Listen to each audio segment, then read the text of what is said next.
Relacionamento com Canon.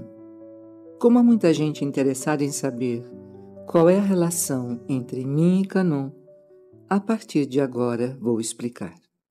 Comecei a seguir a religião Oomoto em 1918, mas devido a certas circunstâncias, afastei-me durante um período de mais ou menos 5 anos. Em 1923, retornei. Cerca de 6 meses mais tarde, fui procurado por um topógrafo desejoso de informações sobre a Oomoto, que na época se expandia rapidamente. Em meio à conversa, olhando-me fixamente no rosto, perguntou-me se a doutrina tinha alguma ligação com Canon. Respondi-lhe negativamente, dizendo-lhe que a Oomoto era shintoísta e Canon budista. Insistindo no assunto, afirmou o estar vendo à minha direita. Na verdade, como o topógrafo possuía a faculdade da vidência, a sua visão espiritual se abriu naquele momento, e ele foi capaz de perceber a presença de Canon ao meu lado. A seguir, ainda me disse ter o visto me acompanhar quando me levantei para ir ao banheiro. Voltou depois junto comigo e permaneceu sentado próximo a mim. Para ter certeza, pedi-lhe mais alguns detalhes e ele respondeu que a divindade estava de olhos fechados. O rosto e o corpo eram exatamente iguais aos dos desenhos ou esculturas. Após esse nosso primeiro encontro, sempre que o topógrafo pensava em vir à minha casa, Canon lhe aparecia repentinamente. Ao saber desses fatos, fiquei um pouco intrigado, pois até então jamais havia imaginado me devotar a Canon. A partir daí começaram ocorrências misteriosas que me levaram a admitir uma ligação mais íntima entre Canon e mim. Certo dia, um dos membros da Oomoto disse ter visto uma espécie de remoinho acima da minha cabeça, no centro do qual estava Canon trazendo às costas uma cruz. Naquele momento não me fora possível entender o significado de tão estranha visão. Logo depois, contudo, fui vítima de uma séria perseguição religiosa que me causou enorme sofrimento. Compreendi assim o sentido da vidência. Eu fora colocado no meio de um tufão e deveria enfrentar uma luta bastante renhida. Cerca de 3 meses mais tarde, várias divindades começaram a manifestar-se por meu intermédio, entre elas Izunami, a essência de Canon. Foi ele quem revelou que eu seria usado como instrumento para realizar a grandiosa missão de salvar a humanidade. Também fiquei sabendo pelas mensagens recebidas de Izunami que há 2.600 anos, época do nascimento de Sakyamuni, Canon havia morado na montanha de Fudaraka, na Índia, onde ensinou o caminho da salvação como Kanjizai Bosatsu. Todos esses fatos a mim revelados são extremamente peculiares. Vou esclarecê-los, porém, só mais tarde, no tempo adequado. A influência de Canon na vida e obra de Meishu-sama. A relação de Meishu-sama com Canon, também conhecida como Kuan-Yin na China, Avalokiteshvara na Índia e Chirenzik no Tibete, é um aspecto importante de sua visão espiritual. Canon é reverenciada como a deusa da misericórdia, simbolizando um coração cheio de compaixão e amor incondicional, semelhante ao de uma mãe que nunca abandona seu filho. Durante a vida de Meishu-sama, ele manteve uma profunda conexão espiritual com Canon, vendo nela um símbolo de misericórdia e compaixão divina. No entanto, após sua ascensão em 1955, houve uma mudança significativa na maneira como a figura de Canon era tratada dentro da Igreja Messiânica. Essa mudança reflete uma decisão tomada em um contexto maior, e embora tenha havido um afastamento em relação à representação de Canon, é importante reconhecer a profunda influência que essa figura teve na espiritualidade de Meishu-sama e na forma como ele entendia a compaixão e o amor divino. A relação de Meishu Sama com Kanon permanece como um testemunho da universalidade da misericórdia divina, transcendente a barreiras culturais e religiosas. Palavras do ministro Rodrigo Assato. Sobre a origem do templo Luz do Oriente, na qual o reverendo Minoru Nakahashi trouxe para o Brasil, né, a doutrina messiânica, e posteriormente ele montou o templo Luz do Oriente, baseado em como ele conheceu no Japão, na época em que ele estava lá. Bom, como o templo Luz do Oriente está dentro da doutrina messiânica, dá para a gente falar assim, basicamente, que são 3 pilares. Então a gente fala que é o pilar da verdade, da virtude e da beleza, né? Dentro do pilar da verdade, a gente, de uma forma mais macro, resumida, a gente pode dizer assim que a verdade é aquilo que é acima do bem e acima do mal, que é Deus. Então, a verdade é Deus. Então, a messiânica fala muito sobre Deus. A virtude é ajudar o próximo, poder ajudar as pessoas, e com isso construir um reino isento de pobreza, doença e conflito, na qual a gente chama de mundo de Miroku, ou a nova era, ou a segunda vinda de Cristo. Seria um novo mundo na qual a gente prepararia a terra e com isso, né, a gente receberia Deus. E o outro pilar que a gente fala que é da beleza. A beleza, a arte, ou muitos conhecem como o belo. Dentro da arte, a gente pode explorar diversos pontos. Pode explorar uma arte cinematográfica, uma arte da gastronomia e outras artes. Mas esses são os 3 pilares. A gente tem recebido muitas pessoas aqui de outras doutrinas, outras linhas messiânicas, outras religiões, que estão aparecendo aqui, né, perguntando, poxa, fiquei sabendo daqui, queria conhecer. Mas como estão vindo pessoas para cá, inclusive hoje eu recebi acho que 2 pessoas de linhas diferentes da messiânica e também de outras doutrinas, aí eu parei e pensei, poxa, se eu for ficar esperando, se Deus ficar esperando eu planejar, vai ser difícil, né? Porque eu estou planejando para fazer uma palestra, fazer umas palavras, e está demorando demais, né? Aí me veio na cabeça, então eu acho que talvez hoje eu tenha que falar alguma coisa. Mas falei, mas sem planejar, engenheiro falar sem planejar, meio complicado, né? Mas aqui estou. Então, eu acho que quando essas pessoas hoje vieram, perguntaram sobre a messiânica, uma delas era kardecista, inclusive. Essa semana também veio o pessoal da Seishonoe, veio o pessoal de outras linhas. E hoje eu parei e pensei, eu acho que eu preciso logo lá falar alguma coisa, porque está passando muito tempo. Então, de forma geral, eu estou explicando para essas pessoas, assim, de forma bem resumida, que esses 3 pilares, que constitui a doutrina messiânica. Então, para as pessoas novas que estão vindo para cá, assim, a doutrina messiânica, quando fala de verdade, ela fala acima do bem e do mal, que é Deus. A gente pode resumir como se fosse falar a doutrina de Kanon. Por que doutrina de Kanon?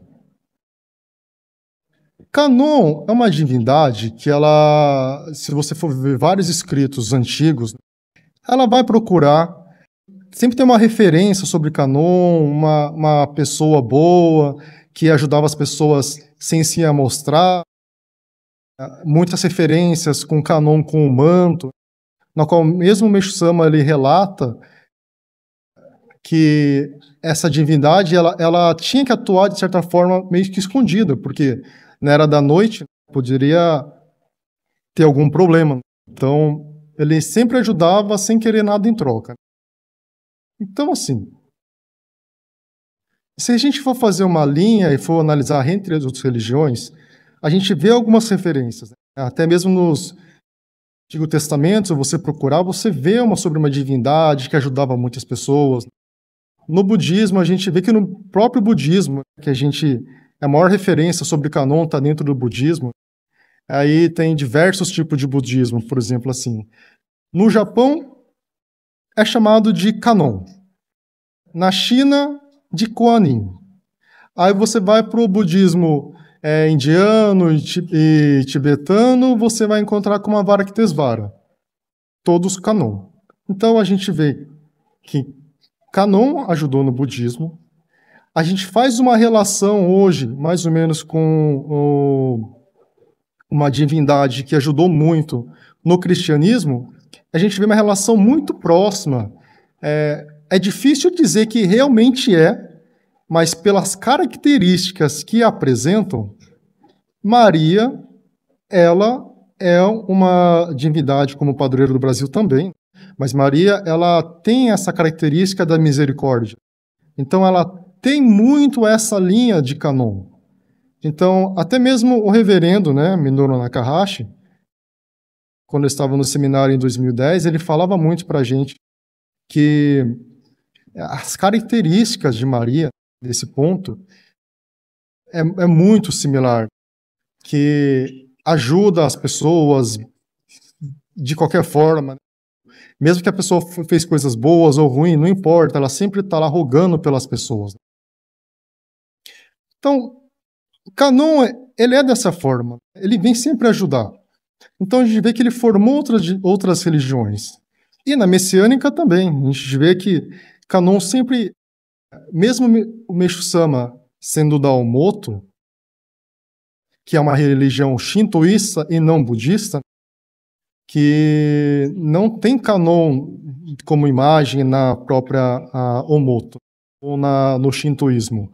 Então, Meishu-sama, ele é relatado diversos fatos que mostram, falando sobre a relação dele com Kanon. Eu acho que talvez a foto mais enigmática para a gente, como messiânicos, é uma fotografia que foi tirada de Meishu-sama e logo atrás aparece a imagem de Senju Kanon, Kanon de 1000 braços. Eu acho que aquilo seria uma prova máxima de... Não precisaria nem tantas explicações, somente com uma fotografia daria para ver a intrínseca relação de Meishu-sama com Kanon. Então o Kanon também vem e ajuda na doutrina messiânica, conversa com Meishu-sama, passa informações para Meishu-sama. Então Meishu-sama fala assim, olha, eu sou a vontade de Kanon. É o que Deus fala através de Kanon, o que Kanon quer que eu faça, eu faço. Então, certo ponto, Meishu-sama, tudo o que Kanon pedia, tudo que Kanon falava para ele fazer, ele fazia. Ele fala, eu realizo os desejos de Kanon. Chega a determinado tempo, Meishu-sama fala assim, bom, agora eu e Kanon e Deus somos uma relação só. Então ele fala assim, a partir desse momento, tudo que eu faço é o que Kanon faz. Tudo que Kanon faz é o que eu estou fazendo. Então, de certa forma, a gente vê assim, que Kanon, em toda a história da humanidade, ela veio sempre nos ajudar. Então ela sempre estava nos ajudando. Muitas pessoas falam como deusa Kanon. Deusa Kanon no feminino. A gente vai fazer uma relação, por que deusa Kanon no feminino? Se a gente for analisar, por exemplo assim, se eu tiver um amigo que é bem sucedido, gente boa, como a gente na gíria de hoje, a gente fala, é meu amigo. A pessoa fala, é meu vizinho, é meu primo, é meu filho, Então, essa pessoa é querida por todo mundo. Então, assim, todo mundo quer por perto. Então, assim, pessoas boas é fácil a gente aceitar. Mas tem casos também que não dá para julgar se a pessoa é certa ou errada. Mas tem casos em que as pessoas, às vezes, não são bem vistas pelas pessoas E aí a gente fala, poxa, aquele cara estranho ali, não conheço não. Ah, é meu primo distante. Aí a pessoa é presa, né, vai pra cadeia. Os irmãos não vão visitar, o pai não vai visitar. Mas a mãe vai. A mãe vai na cadeia, visita o filho, leva a comidinha e defende ainda. Fala, olha só, o meu filho, ele é bom, ele é boa pessoa. Enganaram ele. Fizeram ele acreditar em coisa errada. E ele acabou fazendo. Mas ele é pessoa boa. Então a gente vê que a mãe tem essa misericórdia. Não estou falando que o pai não tenha, mas é muito natural do ser da mãe. Essa misericórdia da mãe com os filhos. Então acho que é essa relação basicamente que o pessoal atrela a Canon como deusa Canon no feminino, é porque é esse coração misericordioso, como a mãe tem. Só que Canon, ela não dá para dizer que é assim, ela não é sexo masculino ou sexo feminino. Canon está acima do sexo masculino, do sexo feminino, está acima do bem, está acima do mal, ela está acima. Esse estar acima quer dizer assim que ela não julga, ela não tem aquele negócio de julgar. Canon está só para ajudar as pessoas. Então, independente se faz coisa certa ou errada, ela vem para ajudar, vem para abraçar. É relatado também muitos casos em que as divindades que fizeram muitas coisas erradas durante toda a Era da Noite e ainda fazem, e por vezes por ego, por querer talvez aparecer, ou querer talvez que não seja extinta tal finalidade. Então, essas divindades também ela vêm, de certa forma, querer fazer as suas vontades, né, de cada divindade, e acaba atrapalhando, de certa forma, as pessoas, lubridiando, ou até mesmo fazendo intrigas. Então, essas divindades que fazem mal, quando chega para Canon, é esperado que talvez vá levar uma bronca, vá levar algum castigo, alguma coisa do tipo. E Canon simplesmente abraça, acolhe, dá carinho, dá amor.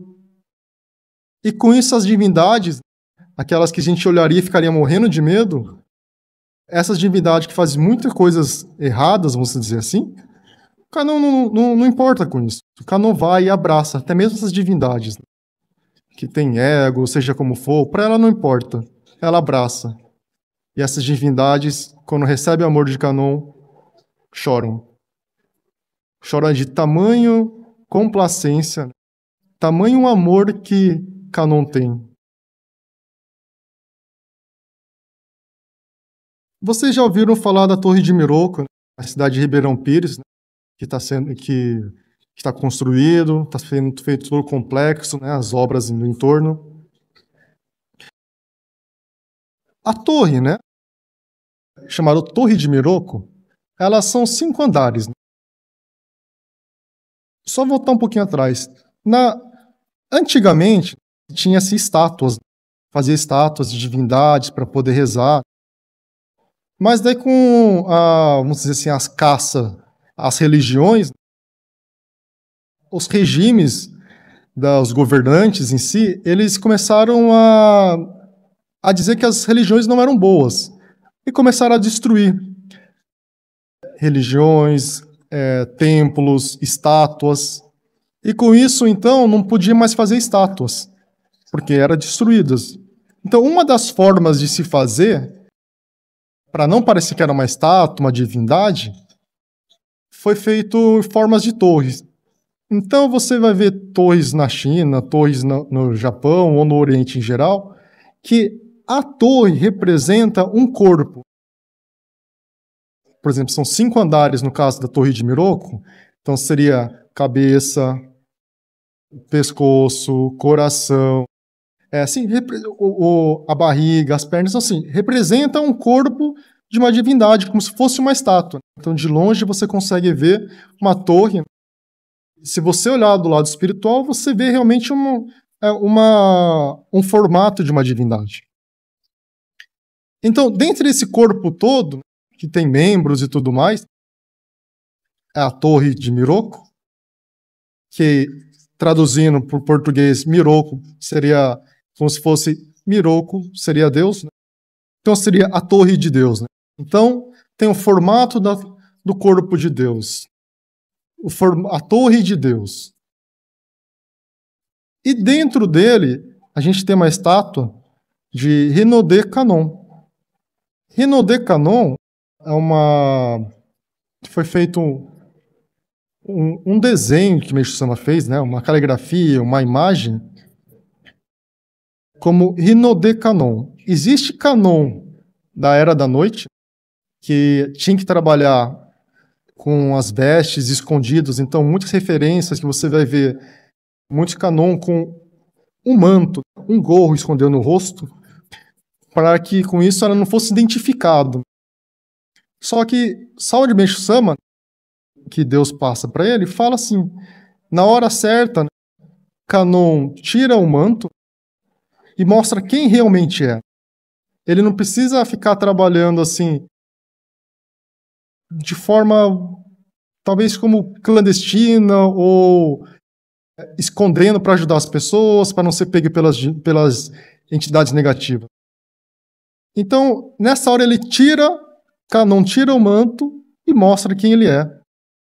Então, esse desenho que Meishu Sama fez, de Rinode Kanon, mostra Kanon praticamente sem o manto. Tira a veste da cabeça, mostra o rosto.